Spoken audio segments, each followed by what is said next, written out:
Hey everybody, Jake LeBon, live from Yager Stadium as the Washburn Ichabods took on the Central Oklahoma Broncos here for homecoming. And it was a happy homecoming for the Washburn Ichabods. They get the victory today, 37-9 in a windy one here at Yager Stadium.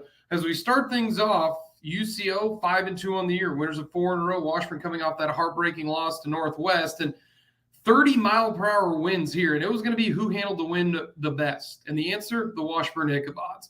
No score in the first quarter, but then Washburn scores 9 points in the second quarter with the wind.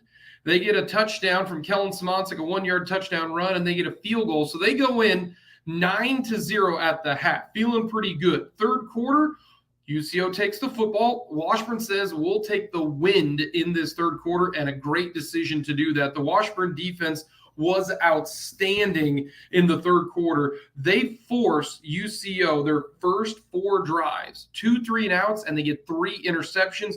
The Washburn offense takes care of business. J.J. Letcher, 12-yard touchdown run, and a J.J. Letcher 11-yard touchdown pass from Kellen Simoncic. Washburn all of a sudden goes up 23-0 with 4 minutes have been played in the third quarter, and the route was on. UCO got 1 field goal to start the fourth quarter to make it 23-3. Washburn then added another touchdown pass to Tice Brown from Kellen Simoncic, and then J.J. Letcher goes 78 yards on a punt return for the score, making it 37-3. UCO gets a touchdown late. Washburn wins this one 37-9 here on homecoming, and what an effort by the defense today. No chance for UCO. Domination by the Washburn defense. The final stats don't indicate how good the defense was for Washburn. 252 yards for UCO on 71 plays, but the last drive of the game, 74 yards when the game was out of reach. It was 37-3. So you take those 74 yards out, that was a lot of second stringers, third stringers. They hold Central Oklahoma to 175 yards in the game. They were outstanding in this one. The D-line was terrific. Phoenix Smith had 2 sacks. Braden Rose was excellent. Landon Urban. Everyone on the D-line was awesome. Washburn had 3 interceptions in this one.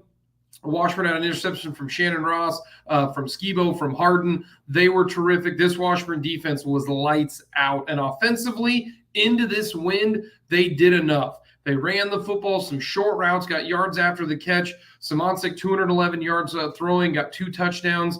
J.J. Letcher, he's special. He ended up with 8 receptions for 67 yards, 1 carry for 9 yards, a touchdown, and then he had that 78-yard punt return for a touchdown. So Letcher did it all as he normally does. And unofficially, we'll have to wait for the final stats to get everything accumulated. But from my numbers, J.J. Letcher just became the all-time all-purpose leader in Washburn history, passing the Hall of Famer, the great Troy Slusser.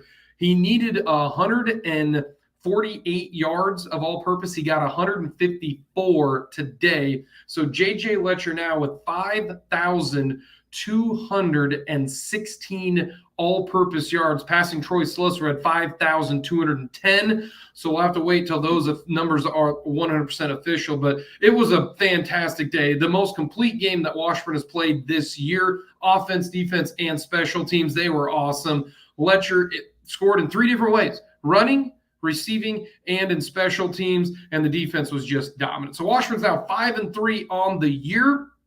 Their next game on the road down in Tahlequah to take on Northeastern State.